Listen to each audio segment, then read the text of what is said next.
Several brothers died this morning. Even the monastery is no longer safe. You must go now. Welcome to Severely Underrated, and welcome to one of my absolute favorite films, a medieval horror movie that throws you headfirst into a delightful setting where everyone's main concern is either dying from the bubonic plague or being burned at the stake for witchcraft. Quiet! There are ways of telling whether she is a witch. Men eating men and of raising the dead. We are charged to bring the leader of this village back for confession, trial, and execution. Set in 1348, a time when Europe was practically a giant waiting room for the Grim Reaper, the film gives us a front row seat to some of the least enjoyable sightseeing tours in history. Rolling hills, mossy forests, and peasants coughing up blood. It's like a travel brochure for the apocalypse.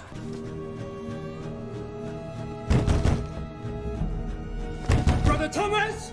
We meet our hero, Osmund, a monk who, for some reason, thought the best way to survive a plague was to hide in a monastery and ask for guidance from God. So far, his divine guidance has been limited to "don't leave the monastery," which turns out to be excellent advice he immediately ignores. Cue the arrival of Ulrich, played by Sean Bean, who steps in with his permanent look of grim determination, as if he's just been told he has to spend the next 90 minutes of screen time avoiding death.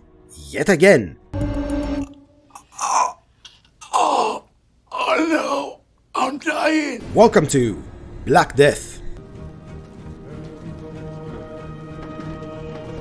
Ulrich is a knight on a mission from God, which in medieval times translates to "let's go solve the plague problem by finding something or someone to kill." He's heard rumors of a village that's completely untouched by the plague, which, naturally, is the most suspicious thing anyone could say in the 14th century. No plague, must be witches, or maybe necromancers. Oh my! Either way, Ulrich grabs Osmund and assembles a team of hardened warriors, all of whom look like they haven't smiled since the invention of fire. Their plan? March into the disease-free village and find out what ungodly force is at work, because clearly everyone must be infected unless there's some serious malevolent forces involved. Gonna leave with the devil! What is her crime? She brought death to our village. Death is all around us, and it's no invitation. This does not involve you, monk. Step aside! The journey to the village is as cheery as you'd expect. The landscapes are bleak, the air is thick with the stench of death, and everyone looks like they're just one bad mood away from stabbing each other.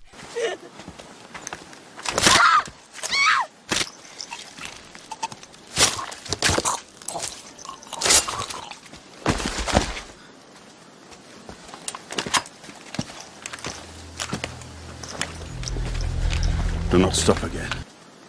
Again. Again. The group encounters marauding bandits, plague-ravaged towns, and of course my personal favorite, flagellants who walk through the river as they flay their own skin, polluting every single drop of water with their microplastics. How dare you!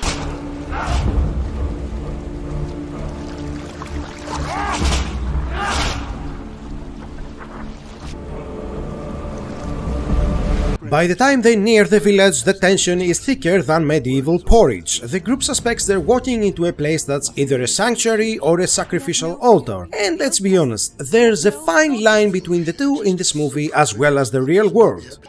Forgive me, Isaac. My God! Stop! What are you doing with that kid? This is my son, sir. We were playing a game, all right? It's called Bernie Cut Cut. When Ulrich and his band of misery enthusiasts finally stumble into the mysterious plague-free village, it quickly becomes clear that something is very, very wrong. For starters, the place is far too idyllic. No coughing, no boils, and no sign of those charming death cards we've come to expect. Bring out your dead! The villagers are all clean, healthy, and far too happy for a bunch of medieval peasants. This is the equivalent of finding a perfectly untouched mansion in the middle of a hurricane, with a sign that says "free cookies inside." Naturally, Ulrich's immediate reaction is, "Brother, get the flamer. The heavy flamer." The village leader is an ethereal woman with a serene smile that says, "I definitely have some creepy secrets, but let's pretend I'm just a town herbalist." She exudes a kind of calm that's unsettling, especially since her village seems to operate under the principle of plague-free, stress-free. It's not long before Ulrich starts getting the feeling that these people aren't just keeping hand-washing, they're dabbling in some serious heretical and occult practices.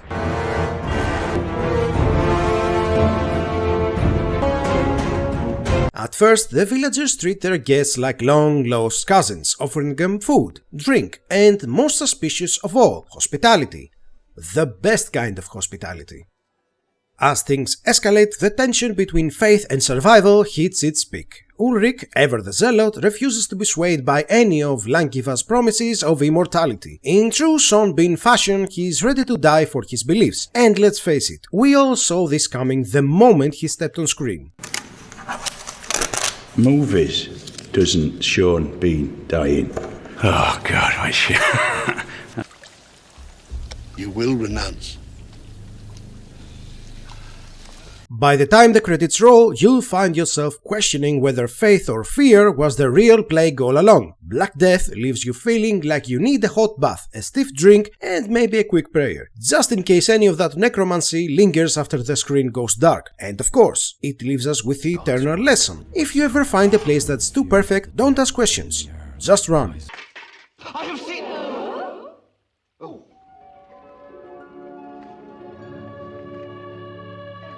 Hello. Well, I could stay a bit longer. So get out. Oh, hello. Quick! What? Quick! Why? You're in great peril. Go on. Silence, foul temptress! See ya, boys and gals, and remember to be nice to one another, have fun, leave a comment, like, share, and subscribe for more videos. Again. Again. Again. Again.